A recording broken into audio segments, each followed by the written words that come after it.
भारत के नागरिक को मताधिकार, संविधान प्रदत्त यह अधिकार प्राप्त हो, यह उनकी चिंता नहीं, लेकिन एक घुसपैठे को प्राप्त हो, यह उनकी चिंता है। और ये वही लोग हैं जब सत्ता में आते हैं परिवारवाद चलाते हैं और जातिवाद का सहारा लेकर के सामाजिक ताने बाने को छिन्न भिन्न करने का काम भी करते हैं।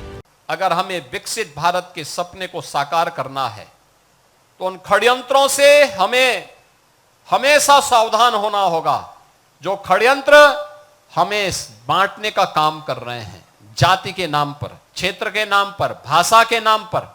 याद रखना, बल, बुद्धि और विद्या में भारत कभी इतिहास के किसी भी कालखंड में कभी कमजोर नहीं रहा, कभी कमजोर नहीं रहा। किसी बात की कोई कमी भारत के अंदर कभी नहीं थी।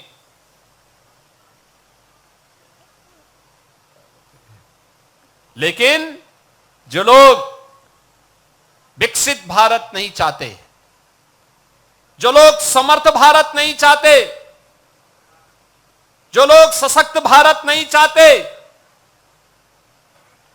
वे लोग भारत को जाति के नाम पर, क्षेत्र के नाम पर, भाषा के नाम पर, तमाम वादों के आधार पर बांट करके सामाजिक ताने बाने को छिन्न भिन्न करके दुश्मन को प्रेरित और प्रोत्साहित करते हैं, दुश्मनों को प्रेरित और प्रोत्साहित करते हैं। उनकी सहानुभूति किसी गरीब के लिए नहीं है, उनकी सहानुभूति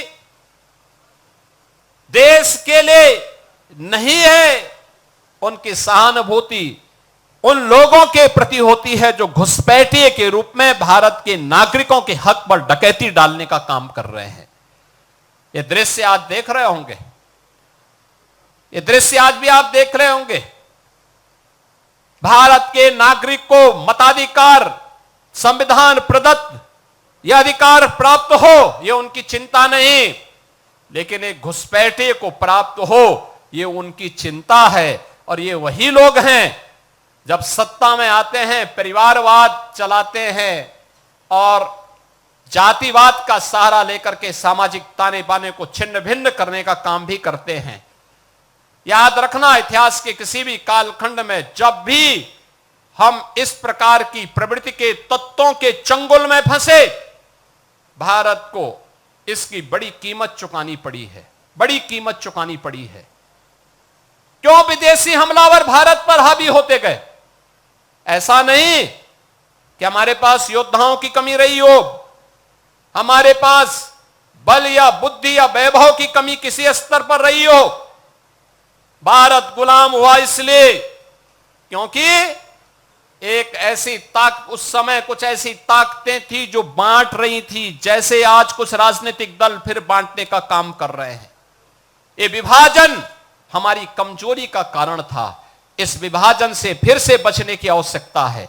एक भारत श्रेष्ठ भारत के रूप में हमें एक समर्थ और सशक्त भारत के लिए, एक आत्मनिर्भर और विकसित भारत की संकल्पना को साकार करने के लिए आगे बढ़ना होगा, एकजुट होना होगा।